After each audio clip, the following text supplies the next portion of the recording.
Bonjour, bonsoir, chères toutes, chers tous. Je vous remercie d'être présents une fois encore à cette nouvelle édition sur votre chaîne YouTube, notre chaîne à nous.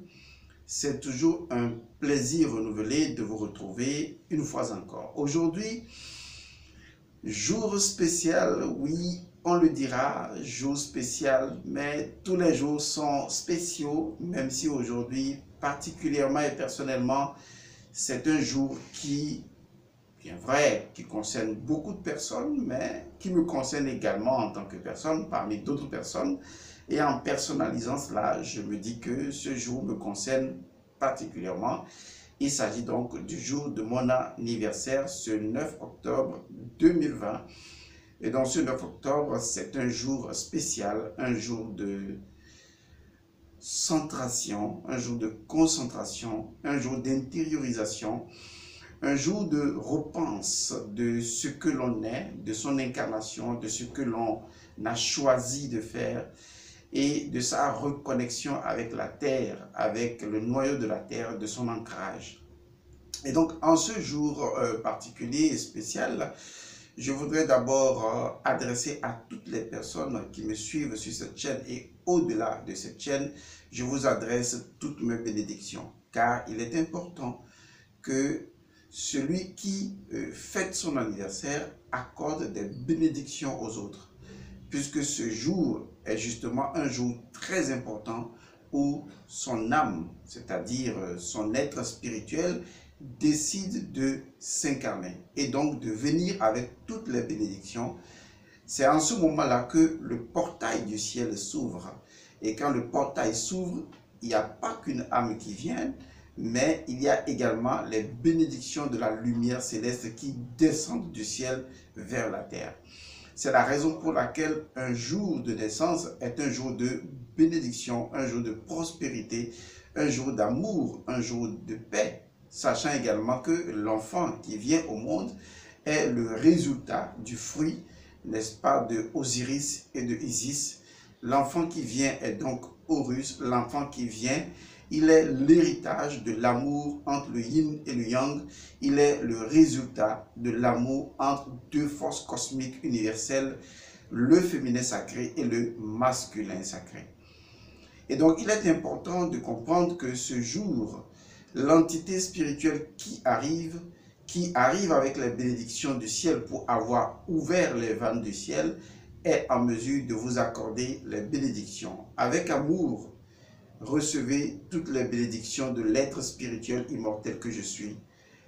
Je vous dis que les bénédictions soient dans vos vies à vous, dans vos familles, dans votre vie professionnelle et dans tout ce que vous entreprenez. Restez bénis et que la lumière engendre toujours la lumière et éternellement la lumière dans tout ce que vous entreprenez. Vivez l'omniprésence de la lumière. Vivez la conscience de la lumière.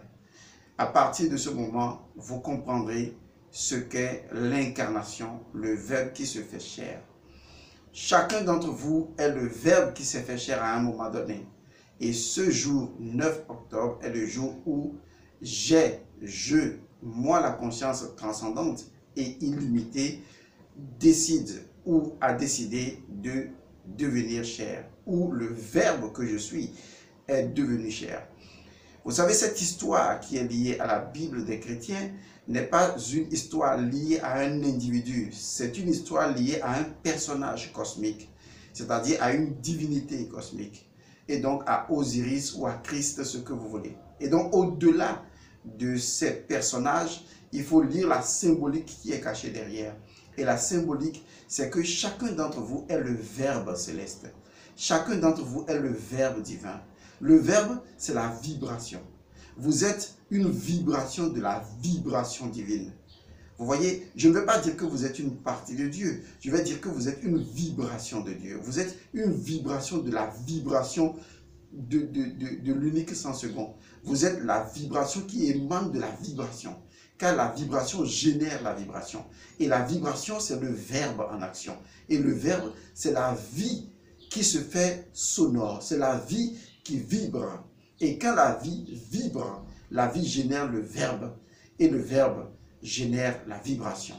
Et donc, la vibration génère le verbe et le verbe génère la vibration, tout comme le mouvement génère la vibration et la vibration génère le mouvement. Dans l'intemporel, il n'y a pas de l'ascendance d'un élément sur un autre élément. Les éléments s'auto-génèrent instantanément. Et donc, sachez qu'au-delà de cette forme corporelle que vous avez, que j'ai, il y a la compréhension, la conscience et la dimension métaphysique de chacun d'entre vous. Et cette dimension métaphysique, c'est que vous êtes la vibration céleste. Vous êtes le verbe céleste en train de s'incarner ou qui s'est incarné. Chacun d'entre vous est le verbe.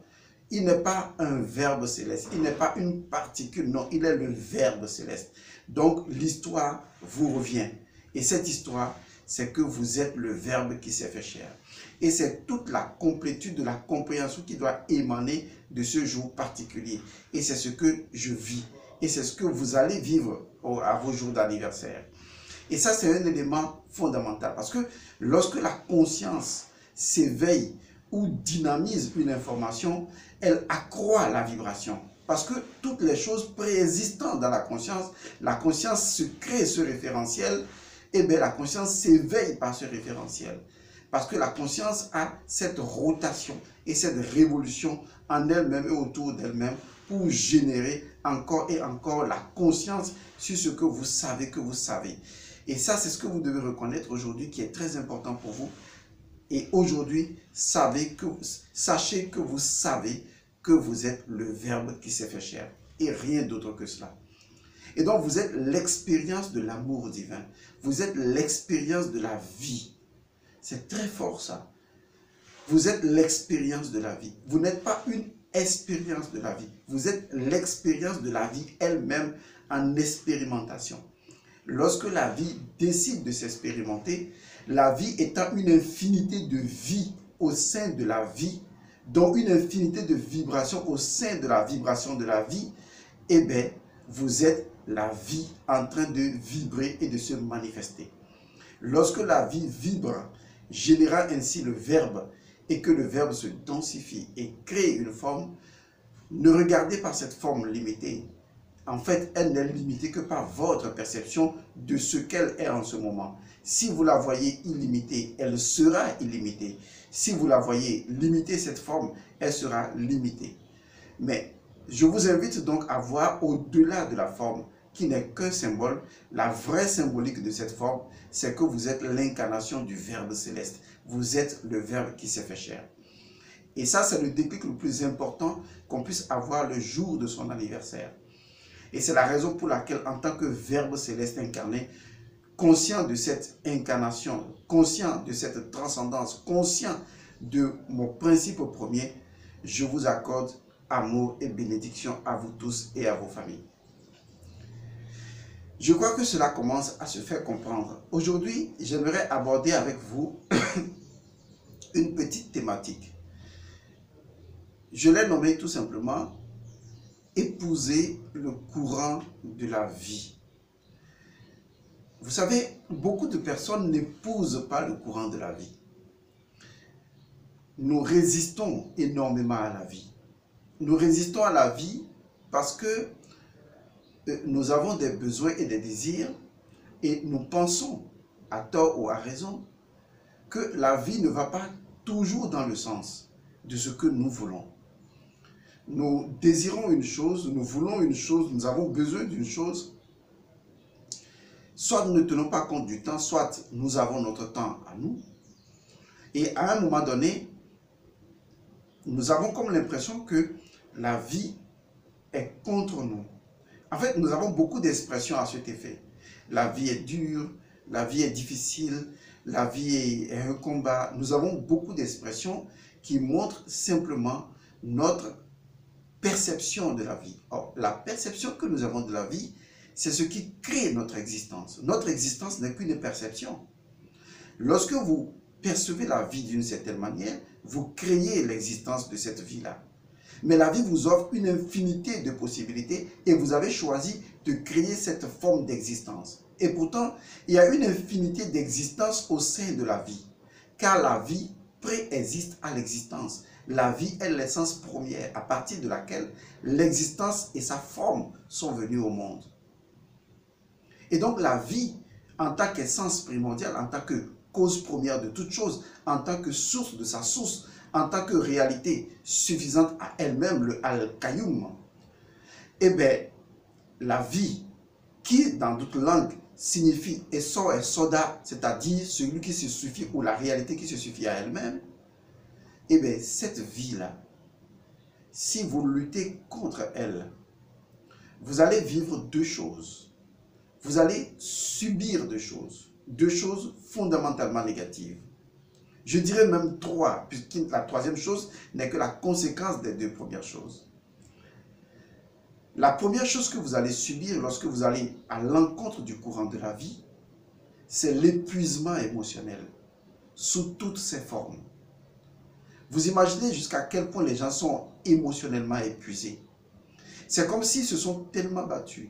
Ils se battent contre tout et rien, contre eux et les autres. Pour eux, c'est toujours un conflit intérieur, pas de sérénité, pas de paix. Jusqu'à ce que la quantité fonctionnelle de l'énergie de leur âme ou de l'atome de leur âme s'épuise complètement. Et à un moment donné, cela peut être remplacé par de la noirceur. Et lorsque l'individu est épuisé, il est émotionnellement épuisé, il n'a plus rien à donner, il ne retrouve plus la joie de vivre, le goût de la vie, il est déconnecté de la vie. Et il est déconnecté même de l'existence, il est déconnecté de ce qui pourrait le rendre heureux. Il est malheureux, il est triste. Une existence qui devrait se passer dans la joie se passe dans la misère émotionnelle. La deuxième chose, c'est, après l'épuisement émotionnel, et sous toutes ses formes bien sûr, il y a la dépression mentale. Vous n'avez pas idée jusqu'à quel point les êtres humains subissent l'effet de la dépression mentale. Sous toutes ses formes, il y a la dépression mentale cachée, voilée. Est-ce que vous savez que le fait de reprocher des choses à la vie, ou de reprocher des choses, disons, à ce qui ne va pas, ou de se reprocher des choses continuellement, ou de trouver toujours des raisons de voir que les choses ne vont pas bien. Est-ce que vous savez que c'est une forme de dépression mentale? C'est de la dépression mentale. Cette dépression mentale origine de la déconnexion de l'être spirituel d'avec l'existence. En fait, l'individu est vivant, mais il ne vit pas. Il ne vit pas, il est vécu. Il ne vit pas, il est vécu. Il est devenu une victime de l'existence. Il est devenu l'esclave. Il subit les choses. Donc, il ne vit plus. Car le fait de vivre est une action. C'est une activité. Vous voyez? Mais lui, il ne vit plus. Il est vécu. Donc, il subit les affres de l'incertitude et des méandres de l'existence. Parce que tout simplement, son identité spirituelle s'est déconnectée de sa réalité existentielle et de son âme. La troisième chose que l'individu va vivre, et cela encore également sous toutes ses formes, c'est le dégoût de la vie.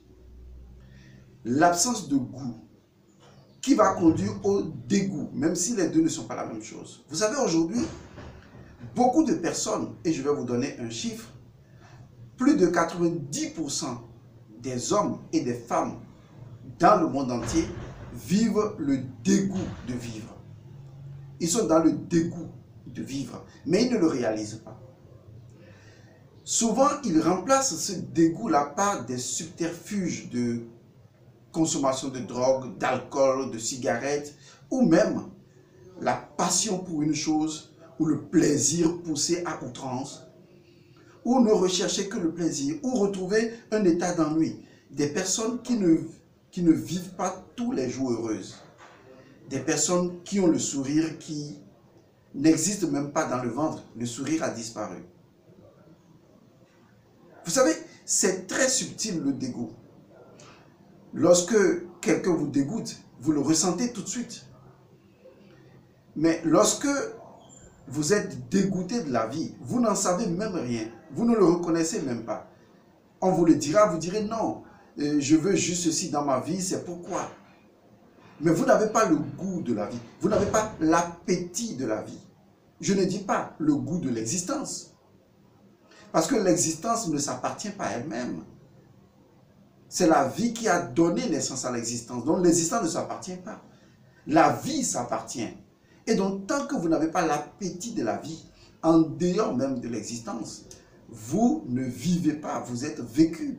Et vous êtes dans le dégoût. Et vous allez dénier même cela. Vous allez nier même ça. Vous allez vivre dans le déni total. Et pourtant, la vie, je ne dis pas l'existence, la vie vous dégoûte. Du moins, vous n'avez pas appris à goûter à la vie sans l'existence.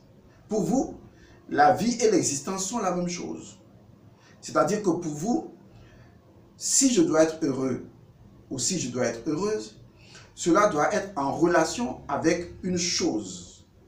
C'est ça l'existence. Mais on ne vous a pas appris que être heureux n'a pas de relation avec une chose, ni aucune autre forme. Ça a une relation avec ce qui n'a pas de forme, ce qui est l'essence pure et ce qui est l'innocence pure. C'est la vie. La vie est la source de la vie parce que rien n'a donné l'existence à la vie. Autrement, ces choses devaient être vivantes avant de donner l'existence à la vie ou avant de faire vivre la vie. La vie est autonome, indépendante, libre. La vie est sa propre source. Et si vous ne vivez pas la vie dans sa source à elle-même, en tant que vie, source de sa source, mais que vous voulez vivre l'existence, eh bien, vous allez vivre dans la dépendance. Et c'est la dépendance qui engendre la dépression émotionnelle, qui engendre l'épuisement émotionnel et la dépression mentale. La vie peut-elle être plus que ce qu'elle est en ce moment? C'est une question très intéressante et il faudra la cultiver et la comprendre. Je vous repose la question. La vie peut-elle être plus que ce qu'elle est en ce moment? Je vais vous donner la réponse. La réponse, c'est non. La vie ne peut pas être plus que ce qu'elle est en ce moment. Si votre réponse est oui, c'est que vous avez confondu la vie et l'existence. Votre existence peut être plus que ce qu'elle est en ce moment. C'est normal. L'existence est liée à la forme, au travail, au mariage, ou à ce que vous avez ou n'avez pas. Mais je n'ai pas posé la question sur l'existence. J'ai posé la question sur la vie. La vie peut-elle être plus que ce qu'elle est en ce moment? Non. La vie est, a été et sera à jamais ce qu'elle est toujours en ce moment. La vie est toujours la plénitude de la vie. Je dis bien, la vie est toujours la plénitude de la vie. Maintenant, c'est à vous de décider. Est-ce que vous voulez vous marier avec la vie ou est-ce que vous voulez vous marier avec l'existence? Dans l'existence, vous avez besoin de dépendants et de dépendance. Vous avez besoin des amis qui vous soutiennent et qui approuvent vos émotions. Et quand vous n'avez pas cette approbation, vous avez l'impression de n'avoir pas de personnalité ou d'identité, même si vous confondez les deux. Avec l'existence, vous avez du plaisir. Avec l'existence, vous avez des soutiens. Avec l'existence, vous avez en général de la dépendance sous toutes ses formes, que vous appelez attachement. Vous avez des liens d'attache. Et vous trouvez cela bien. Et c'est tout à fait normal, parce que sans ces liens d'attache, vous semblez ne pas être vous. Et c'est justement là le hic. Parce que si vous vivez dans le monde de la dépendance qu'est l'existence, et que vous êtes dépendant des choses et des êtres, et donc que vous n'êtes pas dans votre autonomie émotionnelle et mentale, ou totalement souveraineté intérieure, il est tout à fait normal que les bric-à-brac de la vie qui vont vous tirer à U et à Dia, eh bien, justement, vont faire souffrir votre vie ou votre existence, je vais le dire ainsi. Parce que vous êtes marié avec l'existence qui n'est pas autonome, qui est un dépendant ou une dépendante en elle-même. Mais il faut vous marier avec la vie, parce que la vie ne dépend de rien.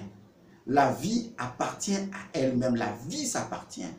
C'est comme si vous décidez d'aller épouser quelqu'un qui dépend encore de son père et à qui le père peut lui couper les vivres à tout moment, au lieu d'aller épouser celui qui est le détenteur de la source même de la prospérité. Et la vie est source de sa source dans tous les domaines.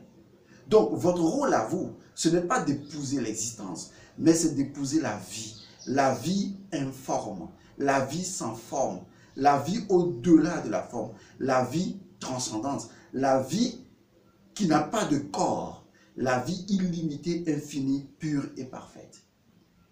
Et lorsque vous épousez la vie, lorsque vous vous mariez avec la vie, c'est parce que vous faites confiance à la vie. C'est la première de toutes les étapes. Vous devez lâcher prise. Il faut que vous compreniez le pouvoir extraordinaire du lâcher prise. Lorsque vous lâchez prise émotionnellement et mentalement et que vous vous versez dans la confiance totale et absolue dans la vie, parce que vous croyez, vous savez que la vie est en source de sa propre source, la vie est officiellement, fondamentalement et profondément conscience d'elle-même et conscience absolue. Car la source de sa source est forcément à conscience absolue. La vie est sa source. La vie est conscience absolue. C'est la vie qui a créé l'existence et qui lui a donné tous les organes de perception. Par conséquent, la vie entend, la vie voit, la vie sent, la vie goûte. Autrement, la vie ne pourrait pas nous donner tous ses sens. Et par conséquent, je ne vais pas me marier avec ces sens qui peuvent m'induire en erreur en matière de ressenti du bonheur. Je vais tout simplement me confier à la vie, source de sa source, et lui faire entièrement, totalement, complètement confiance. Il n'y a pas d'amour sans la confiance. Si je veux épouser la vie, je dois faire confiance à la vie. Et si je dois faire confiance à la vie, je dois lâcher prise sur les choses. Je dois laisser couler. Je dois laisser tomber. Lâcher prise, c'est éviter que mes émotions n'entrent en conflit avec les choses avec lesquelles je ne suis pas en accord. Vous avez très bien compris. Ce n'est pas parce que je ne suis pas en accord avec une chose ou parce qu'une chose ne correspond pas à ce que je veux que émotionnellement, je dois être en conflit avec elle. À partir du moment où vous arrêterez le conflit émotionnel avec tout et avec rien, vous êtes dans le lâcher-prise. Et c'est là que vous verrez que le lâcher-prise est le chemin de la confiance. Vous faites confiance à la vie. Vous croyez totalement à la vie. Est-ce que vous savez ce que c'est que croire en quelqu'un? Vous le faites tout le temps. Vous croyez en votre mari, vous croyez en votre femme, vous croyez à des amis, vous croyez à des copines. Et pourtant, les gens vous déçoivent et vous recommencez encore à leur faire confiance. Donc, vous savez fondamentalement ce qu'est la confiance. Et même si vous ne faites confiance à personne, ça revient au même. Vous faites confiance au fait que vous ne faites confiance à personne. Ça revient absolument au même. Donc, l'énergie de la confiance est en vous. Il faut tout simplement que vous décidiez de lâcher prise et de faire confiance. Mais de faire confiance à qui? À quoi? De faire confiance à cette chose ou à la chose, à cela, la vie. Vous devez faire confiance à la vie. Vous allez tout simplement respirer profondément. Et vous allez imaginer tout ce que vous avez comme problème, toutes les difficultés que vous avez, tous les blocages. Et vous allez décider au plus profond de vous de laisser tomber. Non, c'est très important. Je ne vous demande pas d'arrêter de vous battre ou d'arrêter de vouloir changer les choses. Non, ce n'est pas ce que je vous demande. Ça, vous pouvez le faire dans la vie active. Mais ce qui détermine ce qui va se passer dans la vie que vous appelez concrète, c'est l'attitude intérieure avec laquelle vous allez faire les choses. Et si l'attitude intérieure est conflictuelle, vous allez générer des blocages autour de vous-même. Donc, il faut que vous travaillez sur votre attitude intérieure, sur votre comportement intérieur. C'est votre attitude intérieure qui fait votre élévation, qui fait votre transcendance. La question que vous devez vous poser à ce moment est la suivante. Comment se trouve mon attitude intérieure envers la vie, de façon générale? Et c'est là que vous allez ressentir, disons, des blocages, de la résistance. Et si vous résistez à la vie ne peut pas vous aider. La vie est l'illumination. Et si elle doit vous accorder l'illumination, vous devez arrêter de vous battre contre elle. Vous devez vous battre pour elle, pas contre elle. On ne se bat pas contre la vie. On ne se bat pas contre son père. On ne se bat pas contre sa mère. On ne se bat pas contre la source de son existence. Mais vous vous battez contre la vie tout le temps. Exemple pratique. Lorsque les choses ne vont pas comme vous voulez, ou semblez ne pas aller, parce que vous ne voyez que le début du bout de la ficelle en fait. Vous vous plaignez, vous n'êtes pas d'accord, vous regrettez, vous vous culpabilisez, vous avez des émotions de frustration. Voilà l'attitude intérieure que vous générez comme une boule d'énergie au fond de votre âme.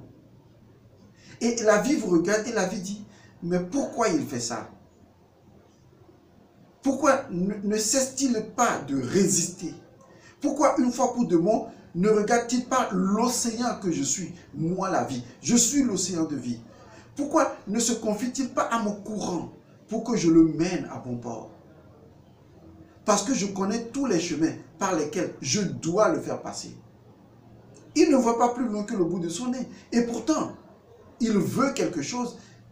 Moi, je sais comment il y a mené. Il a juste à m'épouser. Il a juste à me faire confiance. Il a juste à m'aimer. Et lorsqu'il semble regarder, lorsqu'il regarde des choses qui semblent aller à l'encontre de ce qu'il veut ou de ce qu'il désire, il doit continuellement me faire confiance. Parce qu'il ne sait pas quel chemin je suis en train de lui tracer en ce moment. Voilà ce que la vie vous dit. La même vie qui vous a permis d'être incarné alors même que vous ne saviez pas. Cette même vie aujourd'hui, vous vous battez contre elle. Vous luttez contre elle.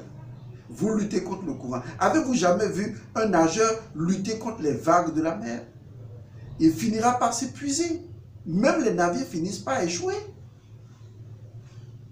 Les grands navigateurs vous diront qu'on ne lutte pas contre la mer.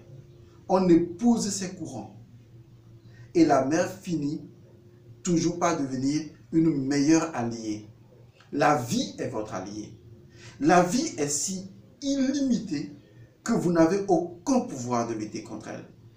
Mais vous aurez beaucoup de pouvoir si vous la mettez de votre côté. Si vous vous laissez plonger dans son océan et que vous décidez de nager en elle et de la laisser vous guider.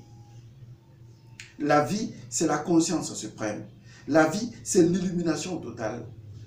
La vie connaît le passé, le présent et le futur. Vous, non. La vie est ce que vous appelez bêtement ou poétiquement Dieu. Et pourtant, aucun nom ne lui convient. C'est juste la présence présente de toute présence. Qu'est-ce qui ne vit pas? Et qu'est-ce qui se trouve en dehors de la vie? Je vous en prie. La seule chose que je demanderai à toute personne qui arrive à fêter son anniversaire, c'est de lui conseiller d'épouser la vie. Pas l'existence. Quand vous épousez l'existence, vous serez déçu. Car l'existence est menée par vos sens. Et vos sens finiront toujours par vous trahir. La vie, elle ne vous trahira jamais. Vous en êtes l'incarnation. Et vous devez faire confiance à la pureté de la vie, à son innocence, à son caractère, à sa nature illimitée et infinie. Vous devez dire oui à la vie. Et lorsque les choses ne vont pas comme vous voulez, vous gardez confiance à la vie. Vous ne vous laissez pas emporter par les vicissitudes de l'existence qui épuiseront vos émotions et qui vous mèneront à la dépression mentale.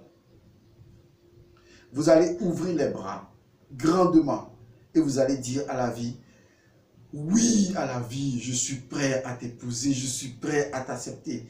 Maintenant, je te fais confiance. Emporte-moi. Mais la vie va vous tester. Parce que la plus belle femme, la femme parfaite, si vous voulez l'épouser, elle a besoin de preuves. Elle va vous tester. Aussitôt que vous allez accepter d'épouser la vie, des choses qui sont contraires à ce que vous voulez vont commencer par se produire autour de vous. Et vous savez ce qui produit cela? C'est votre subconscient qui veut résister à votre appel. Et quand votre subconscient va produire cela, ce sera à vous, lorsque vous regardez ces choses, d'avoir l'esprit de Salomon, d'avoir l'esprit de discernement, de faire la différence entre l'existence et la vie. Et même lorsque les choses que vous attendiez ne viennent pas, même une semaine après le fait que vous avez décidé maintenant d'épouser la vie et d'aller dans le courant de la vie et de vivre joyeusement sans regarder ce que l'existence présente à vous, c'est en ce moment-là que les choses risquent d'aller, dans l'existence bien sûr, les choses risquent d'aller mal. Et c'est là que vous allez vous asseoir dans un coin, vous allez sourire, vous allez dire, oh diable subconscient, je connais cette partie vile de toi, mais tu ne me remettras pas en cause. Tu ne remettras pas en cause l'amour que j'ai pour la vie, la confiance que j'ai en la vie, parce que je sais que la vie est plus grande que toi et que la vie est plus grande que l'existence et ses vicissitudes et que la vie me mènera inévitablement, inexorablement dans la joie que la vie elle-même représente en tant que source autonome, source de sa source, indépendance, liberté, bonheur, prospérité. J'ai confiance en la vie. Vous devez le dire tous les jours, j'ai confiance en la vie. Même si votre existence va de plus en plus mal, regardez-vous dans le miroir et dites à la vie, j'ai confiance en toi. Visualisez la vie, pas l'existence. Visualisez la vie, la source même de l'existence et dites à la vie, j'ai confiance en toi, je t'aime. L'existence peut aller mal, mais notre rupture n'existe pas parce que tu es mon plus grand amour. Cette déclaration, lorsque vous allez la faire à la vie va vous donner la preuve de son amour quand vous aurez prouvé votre amour. Je vous aime. Soyez toujours heureux, tel que la vie l'est. Même si l'existence semble vous indiquer de ne pas être heureux, la vie, elle est toujours heureuse. La question revient, la vie peut-elle être plus que ce qu'elle est en ce moment? Je vous remercie et je vous retrouve à la prochaine fois. Joyeux anniversaire à toi, Elmancio Gotton. La vie t'aime. Au revoir.